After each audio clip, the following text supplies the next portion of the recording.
Assalamualaikum warahmatullahi wabarakatuh. Halo teman-teman semua, salam satu teknik. Nah teman-teman, pada video-video saya sebelumnya saya sudah menjelaskan beberapa contoh tahapan ataupun bagian dari pekerjaan instalasi listrik, mulai dari cara menentukan atau menghitung ukuran kabel dan MCB yang akan kita gunakan, kemudian bagaimana cara membedakan warna kabel sesuai dengan fungsinya, baik itu fasa, netral maupun grounding. Kemudian saya juga sudah menjelaskan beberapa contoh material instalasi listrik, baik dari segi nama maupun fungsinya dan cara kerjanya. Dan saya juga sudah menjelaskan bagaimana cara pemasangan atau instalasi fitting, kemudian saklar dan stop kontak, dan beberapa contoh instalasi listrik seperti saklar tukar, saklar seri, saklar tukar dan saklar silang. Nah, dari video-video itu semua saya akan coba rangkum menjadi sebuah praktek instalasi listrik ya. Nah, di belakang saya sudah membuatkan denah rumah yang nanti akan kita gunakan untuk praktek instalasi listrik. Nah, teman-teman, secara umum ya, pekerjaan instalasi listrik itu dibagi menjadi dua tahap.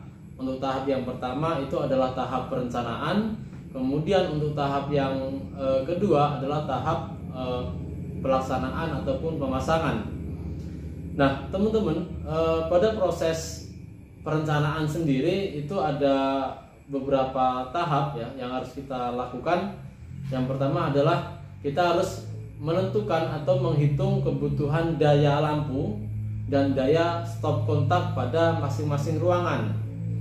Nah, dari daya yang sudah kita hitung tadi, kemudian baru kita bisa menghitung ukuran kabel dan ukuran MCB yang akan digunakan berdasarkan rumus yang sudah saya jelaskan di video sebelumnya ya. Kita harus menghitung daya, kemudian kita harus menghitung arusnya. Nah, dari arus itu nanti akan kita tentukan ukuran MCB dan ukuran kabel yang akan kita gunakan. Nah, teman-teman, setelah menghitung kebutuhan daya pada masing-masing ruangan, baik itu daya beban stop kontak maupun daya penerangan, selanjutnya kita bisa menghitung lampu yang akan kita gunakan, apakah menggunakan 1 titik, 2 titik atau lebih. Nah, dari perhitungan itu semua kemudian kita bisa menghitung kebutuhan material total ya, atau kuantiti material.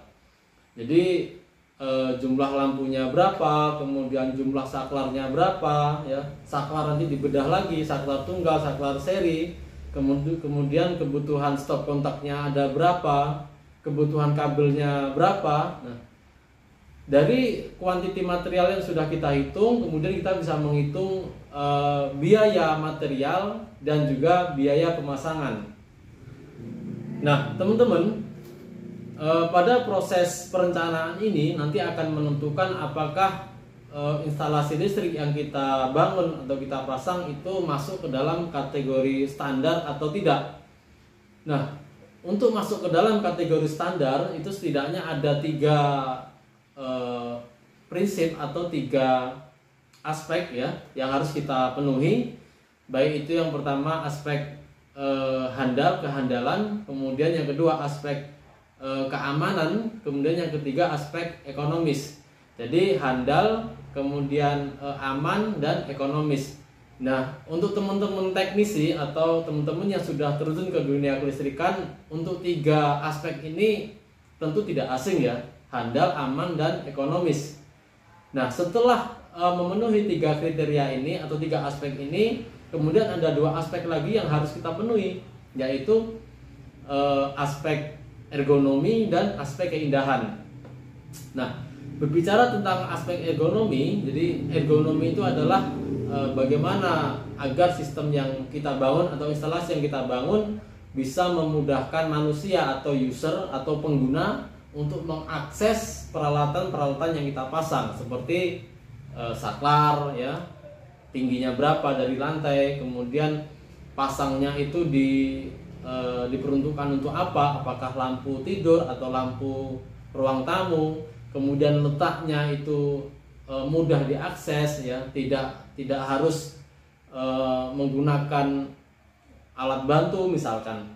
Nah, kemudian berbicara tentang aspek keindahan itu berbicara tentang pemilihan material. Contoh lampu, apakah kita menggunakan lampu downlight seperti ini atau lampu model fitting seperti ini. Nah, itu nanti menyesuaikan dengan bentuk dan desain rumah. Apakah konsep rumahnya minimalis ataupun klasik ya. Nanti itu kebutuhan materialnya harus kita sesuaikan sehingga aspek kehandalan, aspek keamanan, aspek ekonomis, aspek ergonomi dan aspek keindahan bisa terpenuhi. Nah, teman-teman, pada video kali ini saya akan fokus ke perencanaan dulu ya untuk pemasangan dan instalasinya. Itu akan saya lanjutkan di video yang kedua supaya durasinya nggak terlalu panjang. Nah, untuk perencanaan sendiri saya nanti akan fokuskan ke bagaimana cara menghitung kebutuhan lampu pada tiap-tiap ruangan sehingga pencahayaan pada masing-masing ruangan itu bisa maksimal dan masuk ke dalam kategori standar. Nah, bagaimanakah konsep pencahayaan yang standar? Teman-teman ikuti video ini sehingga nanti teman-teman bisa lebih paham dan lebih mengerti. Nah, teman-teman, di sini ada 3 contoh lampu ya. Untuk yang 2 ini sama-sama jenis LED. Kemudian untuk yang ini adalah jenis neon atau CFL.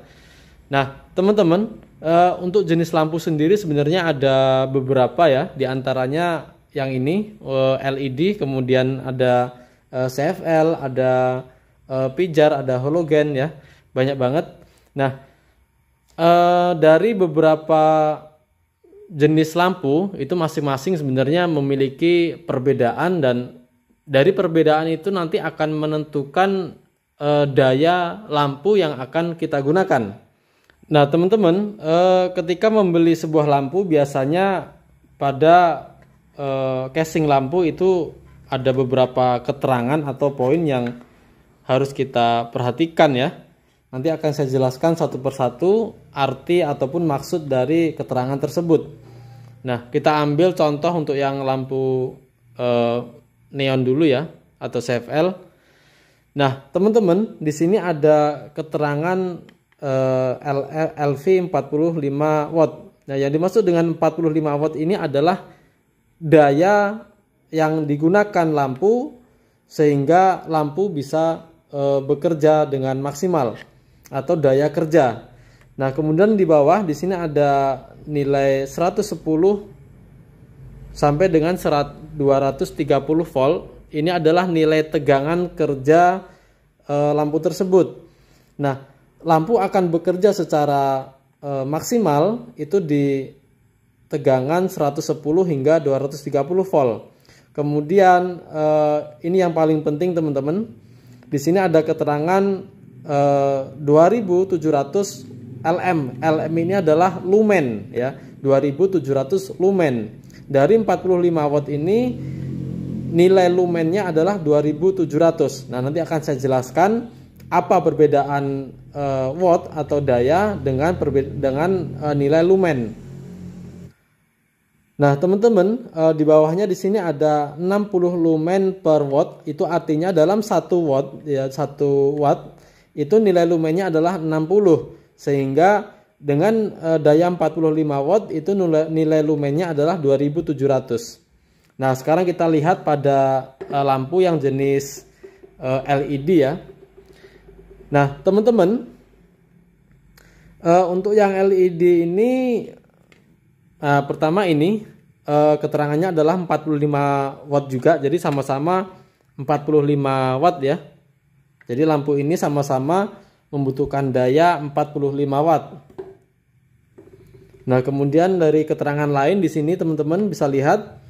Nah, di sini untuk nilai lumennya itu lebih tinggi dari yang jenis CFL ini. Nah, pada lampu LED yang ini nilai lumennya adalah 4500 lumen. Nah, yang ini adalah 2700 lumen. Padahal lampu ini sama-sama berdaya 45 watt, tapi nilai lumennya berbeda. Yang satu 4500, yang satu adalah 2700.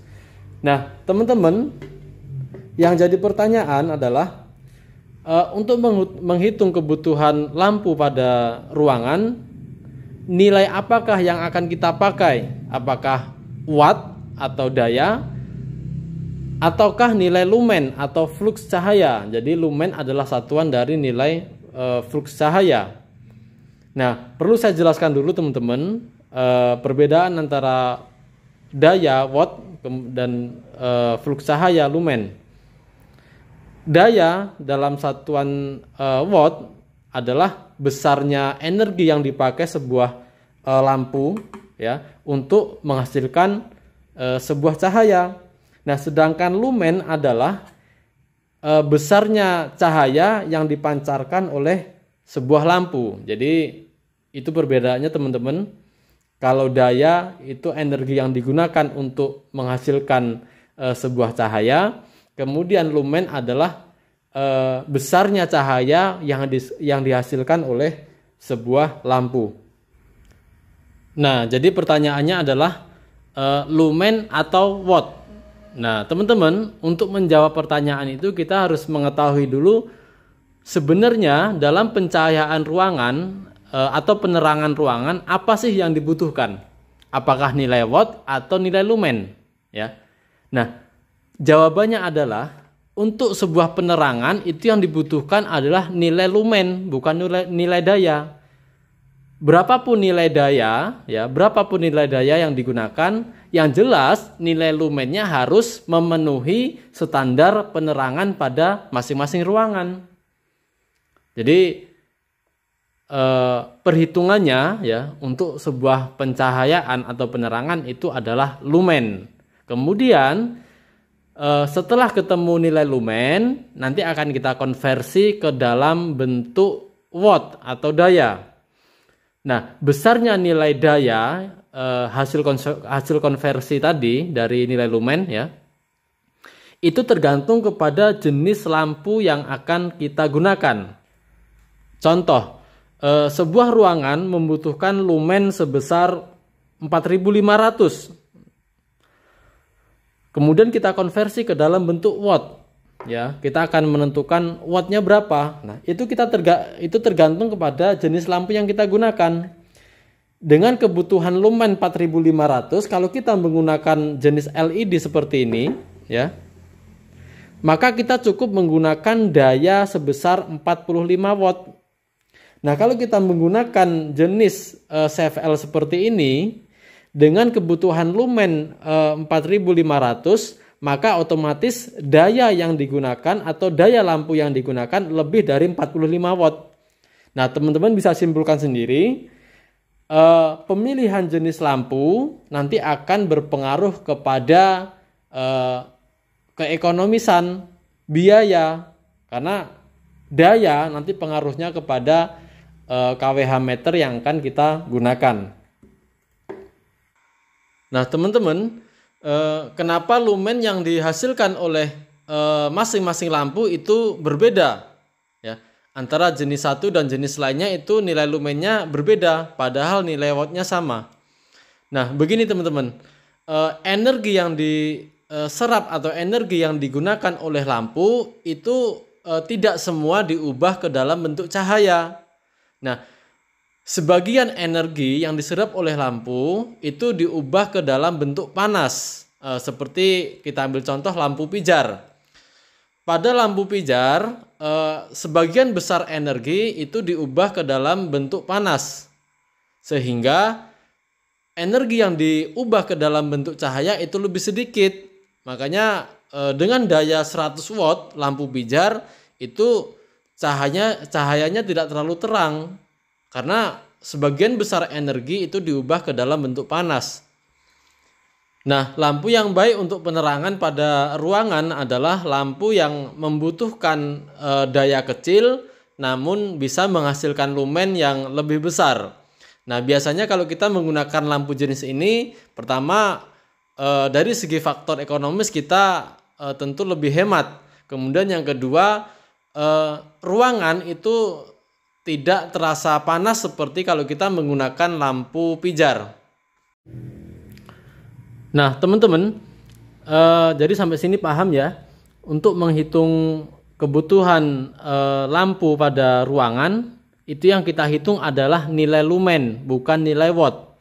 Karena yang dibutuhkan sebuah ruangan adalah besarnya cahaya yang dipancarkan oleh lampu, bukan besarnya energi atau daya yang diserap oleh lampu. Nah, teman-teman, untuk menghitung kebutuhan lumen pada suatu ruangan, kita bisa menggunakan rumus flux cahaya sama dengan E dikali dengan L dikali dengan W. Nah, untuk flux cahaya sendiri adalah besarnya pancaran cahaya lampu yang dibutuhkan oleh sebuah ruangan atau besarnya cahaya yang harus diterima oleh sebuah ruangan. Nah, besarnya cahaya di sini dinyatakan dalam satuan lumen. Kemudian E adalah kuat penerangan yang dibutuhkan oleh ruangan, dalam artian cahaya yang harus diterima oleh objek pada suatu ruangan. Nah, dinyatakan dalam satuan lux. Kemudian L adalah panjang ruangan dalam satuan meter. Kemudian W adalah lebar ruangan dalam satuan meter. Nah, teman-teman, untuk E sendiri atau intensitas cahaya atau lux itu nilainya sudah ditetapkan atau sudah ada standarnya, itu berdasarkan fungsi ruangan atau aktivitas yang akan dilakukan pada ruangan tersebut.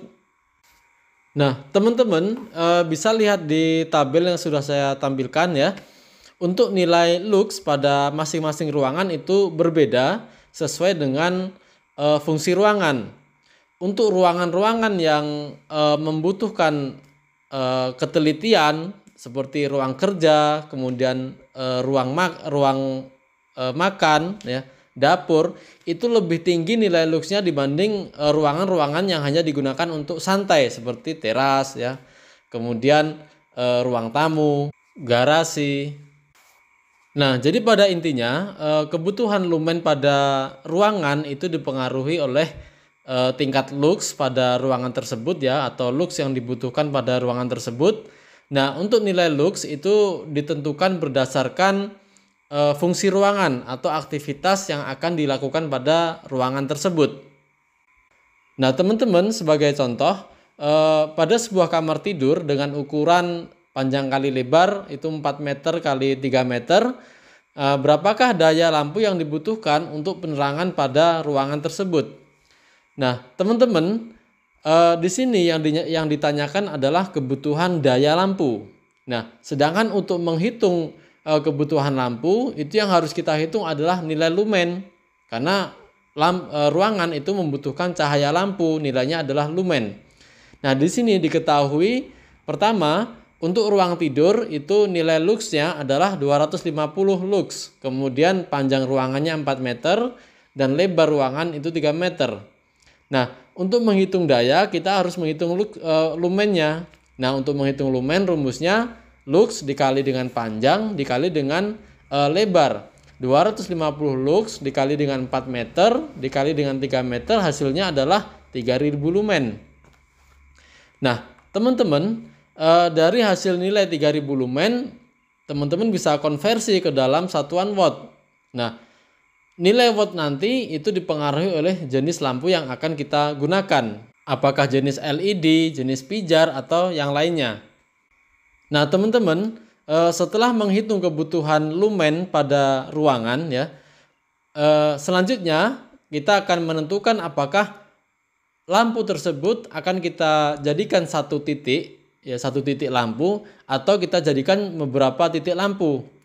Nah, teman-teman, pada beberapa ruangan yang tipenya panjang ya, misalnya 3 kali 6 meter atau 5 kali 12 meter ya, untuk pemasangan lampu itu sebaiknya dipecah menjadi beberapa titik. Meskipun nanti untuk nilai totalnya itu tetap sesuai dengan perhitungan awal. Contoh, untuk sebuah ruangan dengan nilai lumen 10.000 misalnya, menggunakan 4 titik lampu dengan lumen masing-masing 250 lumen, itu penyebaran cahayanya akan lebih bagus, akan lebih merata ketimbang menggunakan satu titik lampu dengan lumen 10.000. Meskipun untuk nilai lumennya sama ya, sama-sama 10.000, namun penyebaran cahaya akan lebih bagus jika kita menggunakan 4 titik. Nah, selain dari faktor penyebaran cahaya, ketika kita menggunakan lebih dari satu titik pada suatu ruangan ya, itu akan lebih efektif dari segi kehandalan. Jadi misalnya dari 4 titik itu ada 1 atau 2 lampu yang rusak.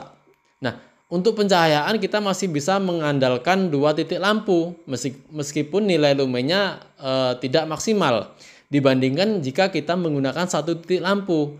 Nah, jika kita menggunakan 1 titik lampu, kemudian terjadi kerusakan pada lampu tersebut, maka untuk ruangan tersebut itu tidak memiliki pencahayaan cadangan. Nah, teman-teman, untuk menghitung kebutuhan jumlah titik lampu yang akan kita gunakan, kita bisa menggunakan rumus N sama dengan E dikali L dikali W. Kemudian dibagi dengan flux dikali dengan LLF dikali CU dikali N. Nah, untuk N yang besar di sini adalah jumlah titik lampu yang akan kita gunakan ya, atau kita pasang. Kemudian E adalah flux intensitas cahaya dalam satuan lux. Kemudian L adalah panjang ruangan, W adalah lebar ruangan. Untuk flux di sini adalah flux cahaya atau nilai lumen yang tertera pada lampu yang akan kita gunakan. Kemudian LLF adalah rugi cahaya atau light loss factor ya. Nah, di sini untuk rugi cahaya ini biasanya disebabkan oleh usia lampu. Jadi lampu dalam penggunaan jangka waktu tertentu itu biasanya untuk cahayanya itu akan semakin redup, teman-teman. Nah, kemudian faktor penyebab lainnya adalah kebersihan dari sumber cahaya itu sendiri atau lampu. Nah, untuk rugi cahaya ketentuannya itu biasanya di 0,7 atau 0,8. Artinya penurunan tingkat cahayanya itu di antara 20% sampai dengan 30%. Nah, selanjutnya adalah CU atau pemanfaatan cahaya. Jadi teman-teman, tidak semua cahaya yang dipancarkan oleh lampu itu bisa sampai ke objek pada ruangan.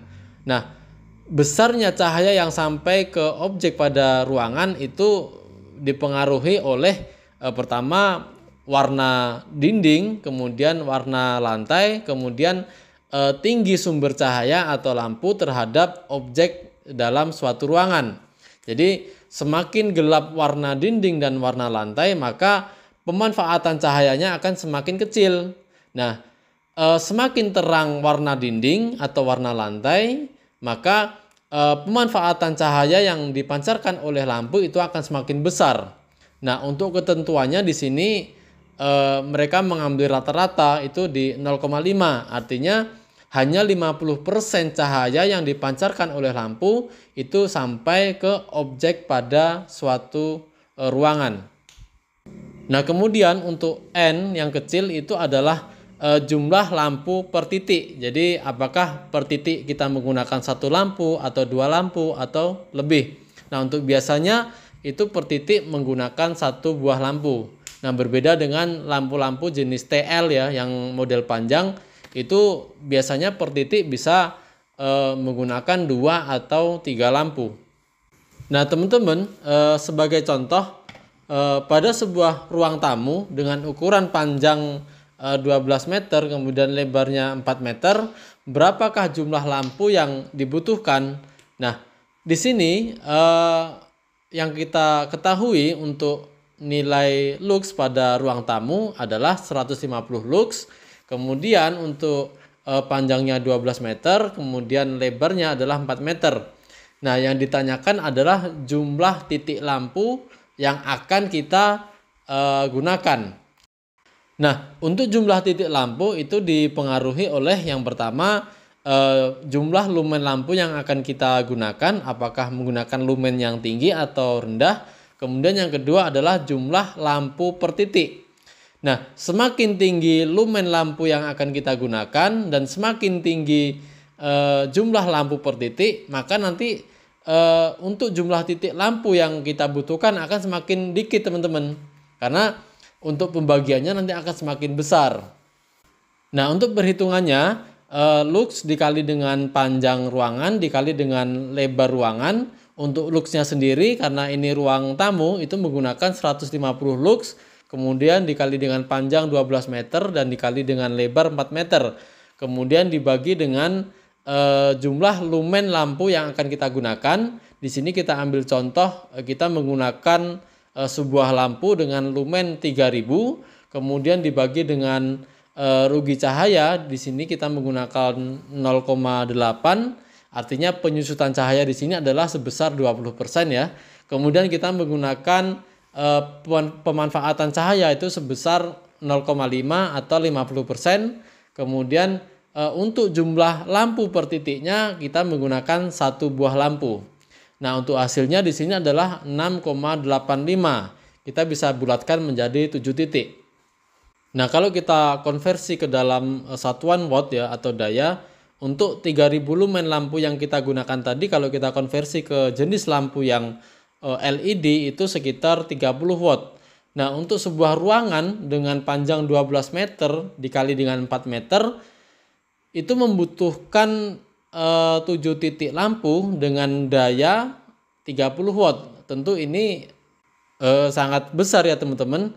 Nah, untuk ruangan-ruangan yang warna dindingnya cerah, kemudian warna lantainya cerah, dan untuk lampu yang digunakan itu lampu-lampu yang memang mereknya terpercaya ya, artinya untuk penyusutan cahayanya itu membutuhkan waktu yang sangat lama, maka untuk nilai rugi cahaya ataupun nilai pemanfaatan cahaya itu bisa teman-teman naikkan.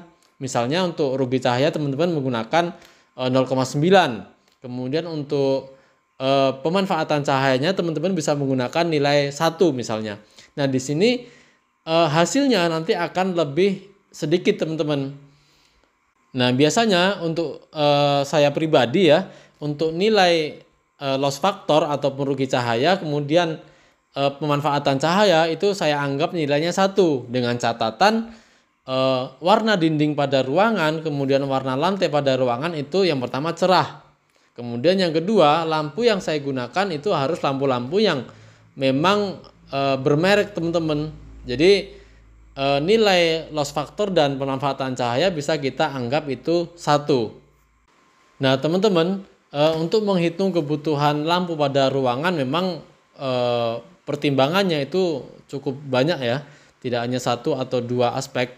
Nah semuanya baik itu dari luas ruangan, kemudian warna dinding, warna lantai, kemudian jenis lampu yang kita gunakan, itu semua akan mempengaruhi hasil perhitungan jumlah lampu yang harus kita pasang pada suatu ruangan.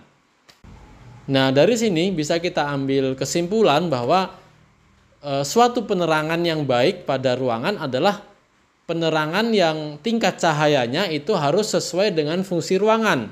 Jadi harus kita sesuaikan dengan aktivitas pada ruangan tersebut. Jadi bukan semakin terang semakin bagus, itu teori yang salah teman-teman.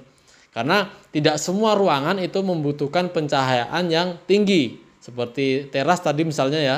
Karena aktivitas di sana itu tidak membutuhkan ketelitian, maka untuk nilai cahayanya itu lebih rendah. Nah teman-teman, jadi kurang lebih seperti itu ya untuk menghitung kebutuhan lampu pada tiap-tiap ruangan. Untuk ruangan-ruangan lainnya teman-teman bisa hitung menggunakan rumus yang tadi. Untuk nilai luxnya teman-teman bisa sesuaikan dengan standar yang sudah ditetapkan. Nah teman-teman, sekian video kali ini. Sampai jumpa di video selanjutnya. Assalamualaikum warahmatullahi wabarakatuh.